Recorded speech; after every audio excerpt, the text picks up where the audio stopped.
Righto, so this little job is completed. So this belongs to Britannia Cleaning Services. It is their high pressure jet washing pump. So this is the pump head, this is a reduction gearbox, and this side sits their diesel engine that powers it. So the diesel engine is off being rebuilt by a specialist. What had actually happened is the crankshaft and this input bore here had a bit of a disagreement, and the keyway has ended up becoming very damaged on both the crank and this reduction gearbox.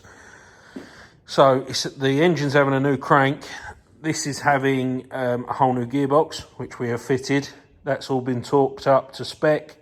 We've just put the oil in the gearbox.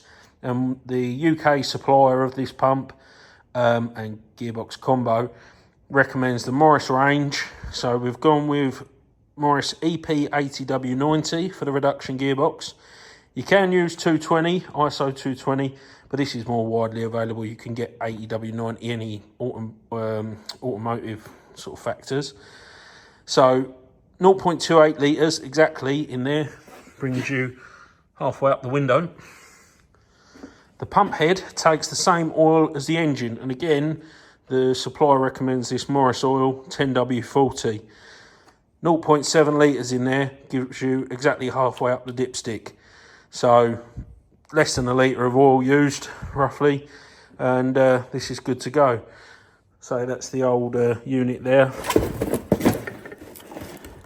And it's literally just 2 helical gears in there, reducing the speed down of the motor for the pump.